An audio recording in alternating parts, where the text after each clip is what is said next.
Hello guys, an എക്സ്പ്ലോറിൻ്റെ പുതിയ വീഡിയോയിലോട്ട് എല്ലാവർക്കും സ്വാഗതം. ഗൈസ്, നമ്മൾ ഇന്നത്തെ വീഡിയോ എന്ന് വെച്ചാൽ top 7 mysterious characters in One Piece. നമ്മുടെ വൺ പീസിലെ 7 മിസ്റ്റീരിയസ് ആയ ക്യാരക്ടേഴ്സ് ആരൊക്കെയാണ് നമ്മൾ ഇന്ന് നോക്കാൻ പോകുന്നത്. വീഡിയോയിലോട്ട് കിടക്കുന്നതിന് മുന്നേ എൻ്റെ ചാനൽ ആദ്യമായിട്ടാണ് സുഹൃത്തുക്കളാണെങ്കിൽ ചാനൽ ഒന്ന് സബ്സ്ക്രൈബ് ചെയ്ത് സപ്പോർട്ട് ചെയ്യുക. അതുപോലെ തന്നെ ആനിമി ഇഷ്ടപ്പെടുന്ന സുഹൃത്തുക്കളിലേക്ക് ചാനൽ ഒന്ന് ഷെയർ ചെയ്ത് എത്തിച്ചു കൊടുക്കാൻ മറക്കരുത്. നമുക്ക് നേരെ വീഡിയോയിലോട്ട് പോകാം. നമ്പർ 1 ആണ് നമ്മുടെ ജോയ് ബോയ് എന്ന് പറയുന്ന ക്യാരക്ടർ. അതുപോലെ തന്നെ നമ്മുടെ വോയിഡ് സെഞ്ചുറിയിൽ ഉണ്ടായിരുന്ന ഒരു ലെജൻഡറി പേഴ്സൺ ആയിരുന്നു ജോയ് ബോയ്. അതുപോലെ തന്നെ നമ്മുടെ വൺ പീസിലെ ഫസ്റ്റ് പൈലറ്റും കൂടിയായിരുന്നു ഈ ഒരു ക്യാരക്ടർ എന്ന് പറയുന്നത്.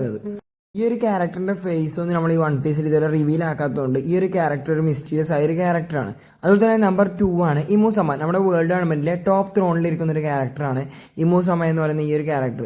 ഈ ഒരാളുടെ ഫേസോ അതുപോലെ തന്നെ പവറോ നമ്മുടെ വൺ പീസ് ഇതുവരെ കാണിച്ചു തന്നിട്ടില്ല. അതായത് നമ്മുടെ ഹെയറെ കൊണ്ട് നമ്മുടെ കോബ്രയെയും അതുപോലെ തന്നെ സാബോയെയും അറ്റാക്ക് ചെയ്യുന്നതല്ലാതെ ഈ ഒരു ക്യാരക്ടറിന്റെ എക്സാക്ട് പവർ എന്താണെന്ന് നമ്മുടെ വൺ പീസിൽ ഇതുവരെ റിവീൽ ചെയ്തിട്ടില്ല. അതുപോലെ തന്നെ ഈ ഒരു ക്യാരക്ടറിന്റെ പാസ്റ്റ് ഒന്നും നമ്മുടെ വൺ പീസ് കാണിക്കാത്തതുകൊണ്ട് ഈ ഒരു ക്യാരക്ടർ ഒരു മിസ്റ്റീരിയസ് ആയ ഒരു ക്യാരക്ടറാണ്.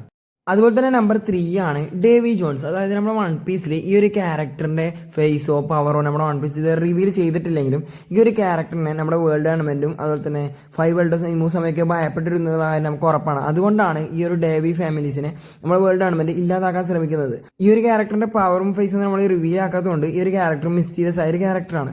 അതുപോലെ തന്നെ നമ്പർ 4 ആണ് നമ്മുടെ മങ്കി ഡി ഡ്രാഗൺ. നമ്മുടെ ലൂഫിയുടെ ഫാദറായ ഈ ഒരു ക്യാരക്ടറിന്റെ പവറൊന്നും നമ്മുടെ വൺ പീസിൽ ഇതുവരെ റിവീൽ ചെയ്തിട്ടില്ല. അതായത് ഈ ഒരു ക്യാരക്ടർ ഡെവിൾ ഫ്രൂട്ട് യൂസർ ആണോ അതോ അല്ലയോ എന്നുള്ള കാര്യമൊന്നും നമ്മുടെ വൺ പീസിൽ റിവീൽ ചെയ്തിട്ടില്ല. പക്ഷേ ഈ ഒരു ക്യാരക്ടറിനെ നമ്മുടെ വേൾഡ് ഗവൺമെന്റ് എന്തിനാണ് മോസ്റ്റ് വാണ്ടഡ് ക്രിമിനൽ എന്നൊക്കെ പേരിട്ട് വിളിക്കുന്നത് എന്നുള്ള കാര്യം കൊണ്ടാണ് ഈ ഒരു ക്യാരക്ടർ മിസ്റ്റീരിയസ് ആയ ഒരു ക്യാരക്ടറായി മാറിയിരിക്കുന്നത്. അതുപോലെ തന്നെ നമ്പർ 5 ആണ് ബ്ലാക്ക് ബിയർഡ് അഥവാ Marshall D Teach, Davy D Teach എന്നൊക്കെയാണ് ഈ ഒരു ക്യാരക്ടറിനെ അറിയപ്പെടുന്നത്.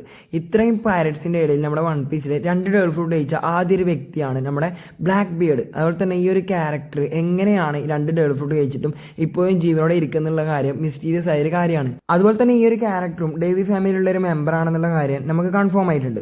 അതുകൊണ്ട് ഈ ഒരു നമ്മുടെ ബ്ലാക്ക് ബിയർഡും ഒരു മിസ്റ്റീരിയസ് ആയ ഒരു ക്യാരക്ടറാണ്. നമ്പർ 6 നമ്മളെ റോക്സ്റ്റി സെബേക്ക് ആണ് അഥവാ ഡേവി ഡി സെബേക്ക്. ഈ ഒരു ക്യാരക്ടറും നമ്മുടെ ഡേവി ഫാമിലിയുള്ള ഒരു മെമ്പർ ആണെന്നുള്ള കാര്യം കൺഫേം ആണ്.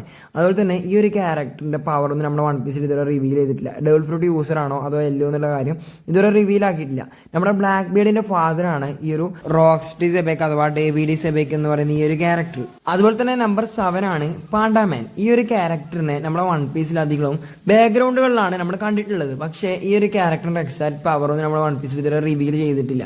അതായത് ഈ ഒരു ക്യാരക്ടറിന്റെ ബൗണ്ടി എന്ന് പറയുന്നത് 3 മില്യൺ അടുത്തോളം വരുന്നുണ്ട്.